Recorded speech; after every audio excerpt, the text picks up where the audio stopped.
Bonjour, bienvenue à la continuité sur la lettre de Jacques. Aujourd'hui, on va voir la section qui débute avec Jacques chapitre 1, versets 2 à 4, qui va parler de l'épreuve à la perfection.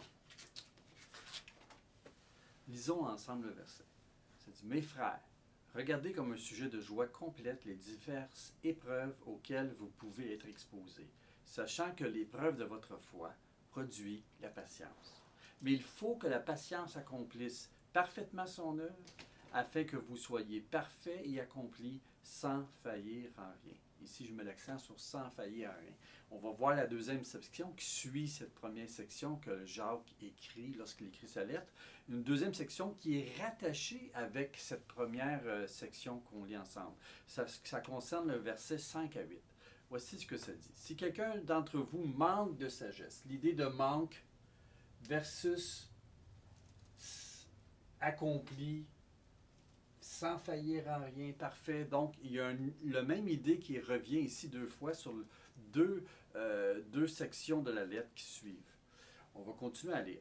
Si quelqu'un manque de sagesse, qu'il la demande à Dieu, qui donne à tous simplement et sans reproche, et elle lui sera donnée. Mais qu'il la demande avec foi, sans douter, car celui qui doute est semblable au flot de la mer, agité par le vent et poussé de côté et d'autre, qu'un tel homme ne s'imagine pas qu'il recevra quelque chose du Seigneur. C'est un homme irrésolu, inconstant dans toutes ses voies. Voyez-vous ici, en temps d'épreuve, que manquons-nous de sagesse? Mais quel genre de sagesse et dans quel but? Ça, c'est la prochaine session qu'on va définir cette sagesse. Et le lien qu'il y a entre le premier passage, verset 2 à 4, et le verset 5 à 8. Prochaine session, c'est ça. Ici, on va parler de définir le but de l'épreuve. Oui, il y a deux contrastes. En fait, il y a l'idée de perfection et d'intégrité, hein, et avec l'idée d'être une personne à double allégeance, si vous voulez, quelqu'un de divisé, d'instable. Donc, la première section du texte est Jacques 1, 2 à 4, versus la deuxième partie, Jacques 1, 5 et 8. Ces deux sections sont des sections qui se complètent, si vous voulez. Donc, c'est comme un genre de proverbe, hein? Elles sont connectées ensemble. On va regarder maintenant la première partie, la première section. Premièrement, on va regarder. Mes frères, regardez comme un sujet de joie complète les diverses épreuves. Épreuve et sujet de joie, c'est pas évident. On n'a pas l'impression que ça va ensemble. Hein? Qu'est-ce que Jacques est en train de nous dire? Il dit: considérez les épreuves comme une pure joie. Hein?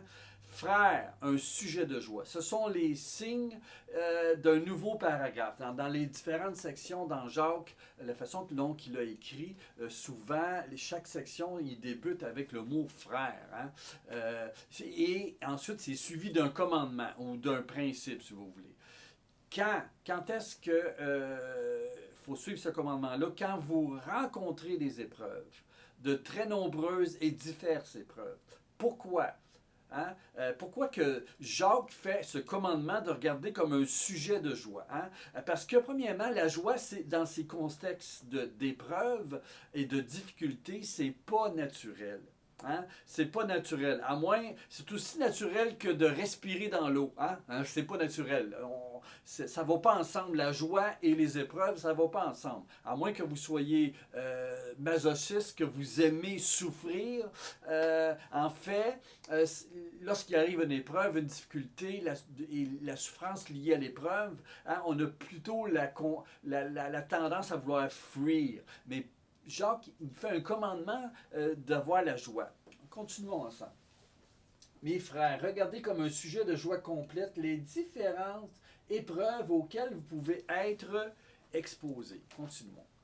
Quelle épreuve dont Jacques parle? Certainement dans le contexte des chrétiens qui avaient fui Jérusalem, qui se retrouvaient à l'extérieur d'Israël, dans un contexte qui était où il y avait de la persécution et dans cette situation, c'était pas évident. Il y avait des difficultés qu'ils faisaient face, ces chrétiens, et c'était pas évident. La première chose qu'on peut remarquer lorsque Jacques parle, il parle d'être exposé.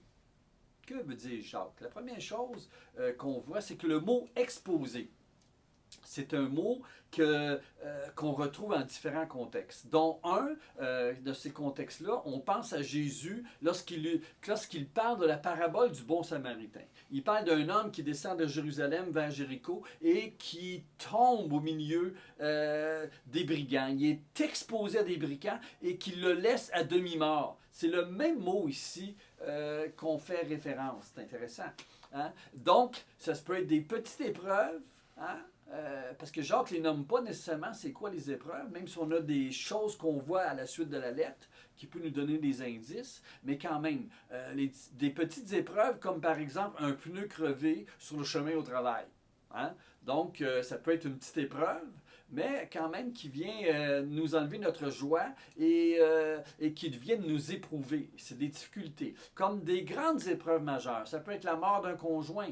Jacques ne les nomme pas. On ne sait pas c'est quelle épreuve dont Jacques parle ici. Ça peut être, troisième point qu'on peut regarder, qui est intéressant, c'est que ce sont des épreuves ou des épreuves qui peuvent provoquer une tentation chez les croyants, de ne plus faire confiance à Dieu, si vous voulez, d'abandonner la foi en Christ.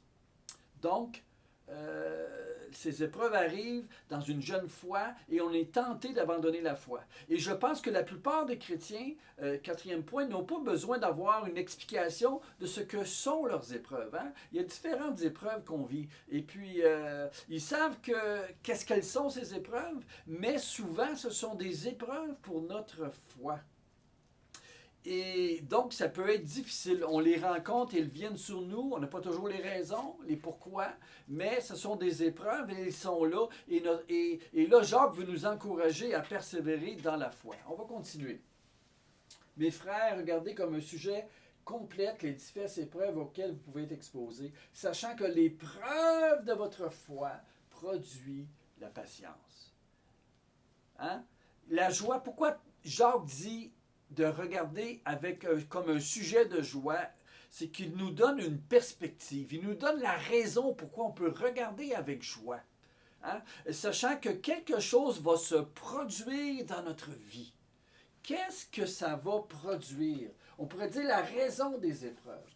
En fait, les épreuves sont comme un test, si vous voulez, un examen, un test. Hein? Et quand l'épreuve arrive, qu'est-ce qui arrive? Qui nous arrive dans notre vie, on a le choix. Et souvent, le choix qu'on prend, ça nous pousse à persévérer, même quand on a le goût d'arrêter. Ici, l'image que j'ai mise, c'est l'image d'un haltérophile. Vous avez déjà vu des compétitions d'haltérophiles, lorsqu'ils lèvent un gros poids, puis ils le tiennent dans les airs, et pendant un moment, ils doivent rester comme pas trop bouger, et démontrer une endurance à porter le poids qui est très pesant. Et c'est cette idée-là, jusqu'à temps que le bip sonne, et là, ils disent « Wow! » Et là, ils sont tout contents, ils ont enduré, ils ont levé le poids. Ici, l'idée, c'est un peu cela. C'est cette endurance à continuer dans la foi, malgré les épreuves, à continuer. L'idée d'endurance. On va continuer le verset. Ça dit, mais il faut que la patience accomplisse parfaitement son œuvre afin que vous soyez parfaits, accomplis, sans faillir en rien. L'endurance vers un but. Hein? L'haltérophile, il va endurer le poids jusqu'à temps qu'il ait réussi à démontrer qu'il était capable de supporter ce poids. Ici, Jacques va parler d'une endurance, d'une persévérance qui va terminer son travail en nous. Hein? En fait, Jacques utilise une technique littéraire qu'on appelle la gradation. Une gradation, c'est quoi? C'est comme un peu un escalier, une échelle. Hein? On pense à Jacob dans l'Ancien Testament, lorsqu'il a eu un rêve, il s'en allait de chez eux pour s'en aller dans un pays, il fuyait son frère Ésaü, fuyait sa famille parce qu'il avait volé la bénédiction, et là il a eu un rêve à Béthel, il a vu une échelle, un escalier qui montait vers Dieu. Et puis ici, Jacques fait un peu le même lien. Il y a une échelle vers la maturité. Et à travers la foi, lorsqu'on a des épreuves, on persévère. Et qu'est-ce qui arrive lorsqu'on persévère? On monte une échelle. On atteint une certaine maturité, de la persévérance à la maturité dans la foi. Et éventuellement, cette maturité-là va nous mener vers une perfection dans la foi. En fait, l'idée, c'est quoi? C'est qu'il n'y a pas de... Dieu désire pour nous une foi qui est mature, une foi qui est éprouvée, une foi qui a persévéré et qui a grandi dans notre vie. Mais malheureusement, ou heureusement, ou peu importe la façon dont vous le prenez, pour atteindre ce genre de foi-là dans notre vie, c'est à travers les épreuves. Notre foi va être éprouvée et lorsque notre foi est éprouvée à travers des épreuves, qu'est-ce qui arrive? On persévère et notre foi mature, notre foi grandit. On fait l'expérience du secours de Dieu dans notre épreuve et notre caractère est transformé et notre foi grandit. Et c'est ce que Jacques est en train de dire, c'est que les épreuves sont nécessaires. On ne peut pas avoir ce genre de foi mature sans passer à travers des épreuves. Et ce qui nous amène à l'idée de le concept de l'Ancien Testament, d'avoir une foi entière, d'une intégrité dans notre vie. Hein? Il y a différentes façons que l'Ancien Testament mentionne cette idée de foi mature, d'intégrité, d'être complet. Regardez dans Psaume 86, versets 10 à 11, ça dit ceci. « Enseigne-moi tes voies, ô Éternel, je marcherai dans ta fidélité. » Dispose mon cœur à la crainte de ton nom. Voyez-vous, lorsqu'on passe à travers les épreuves et qu'on persévère dans la foi en Dieu, qu'est-ce qui se passe? Notre cœur s'agrandit. La crainte de l'Éternel grandit dans notre cœur. Dieu fait cette œuvre en nous. Hein, ça dit dans Jérémie 32, ça dit ceci. « Ils seront mon peuple et je serai leur Dieu. Je leur donnerai un même cœur et une même voix, afin qu'ils me craignent toujours pour leur bonheur et celui de leurs enfants après eux. Je traiterai avec eux une alliance éternelle. » Hein? Il parle du cœur, un même cœur. Comment ce cœur s'insère, comment l'œuvre de l'Esprit insère ce cœur de foi, ce cœur intègre, c'est souvent à travers les épreuves. Et lorsque les chrétiens persévèrent dans l'épreuve, persévèrent dans la foi, Dieu fait une œuvre en eux. Il y forme leur cœur. Vous voyez l'autre verset, Deutéronome 30, ça dit ceci. L'Éternel, ton Dieu, circoncira ton cœur et le cœur de ta postérité, et tu aimeras l'Éternel, ton Dieu, de tout ton cœur, de toute ton âme, afin que tu vives. Voyez-vous, qu'est-ce que Dieu cherche à faire à travers l'épreuve dans notre vie? Il veut former en nous un cœur sans réserve, un cœur qui est entier à lui. Hein? Une dévotion entière. Et comment cette dévotion sans réserve dans notre cœur va grandir? C'est à travers des tests, des examens si vous voulez, des épreuves qu'on vit et lorsqu'on passe à travers cette épreuve dans la foi, en s'appuyant sur Dieu, qu'est-ce qui se passe? Dieu forme en nous un caractère mature, un caractère qui ressemble à celui de Jésus. C'est important de comprendre que lorsque Jacques parle de perfection qui est formée en nous, c'est le but d'une foi qui est durable, d'une foi mature, être complet sans manquer à rien. Ce n'est pas la perfection qui est sans péché, hein? Mais c'est l'intégralité, une intégrité qui s'insère en nous. Une dévotion sans réserve, hein, devant Dieu. Hein? Lorsqu'il arrive des épreuves, qu'est-ce qui se passe? On s'appuie sur qui? Sur Dieu. Pourquoi qu'on persévère? Parce qu'on aime Dieu, en dépit des difficultés de notre vie. Qu'est-ce que ça forme en nous? Un cœur qui aime Dieu, un cœur qui est dévoué à Dieu. C'est ça l'idée à travers les épreuves. Hein? Jacques veut qu'on suive le chemin de la sagesse, hein? Un escalier qui nous permet de grimper dans notre maturité avec Dieu, dans notre foi avec Dieu. Considérez vos épreuves comme une école, en fait, qu'il est en train de nous dire, dans laquelle vous vous trouvez. Une école dans laquelle Dieu va former en vous un cœur sincère, un cœur qui est dévoué, un cœur qui va être entier à Dieu. Hein, n'est-ce pas beau? C'est un peu comme cette chaise. Cette femme est assise sur cette chaise. Il n'y a pas besoin d'une chaise qui est super belle. L'important, c'est quoi? C'est qu'elle tienne, cette chaise-là.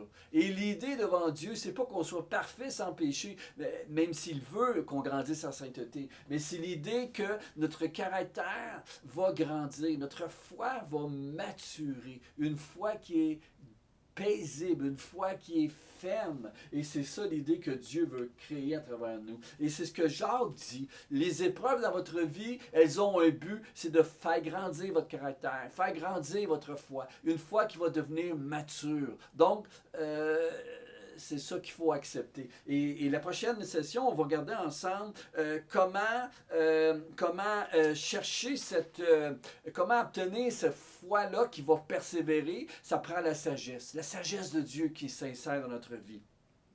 Et la place de la prière dans nos épreuves. C'est ça qu'on va voir à la prochaine session. Je vous remercie d'avoir été là. J'espère que ça va simplement vous encourager à travers les épreuves que vous vivez, de vous accrocher à Dieu et de faire confiance que Dieu va vraiment faire cette œuvre-là en vous. Merci, à la prochaine.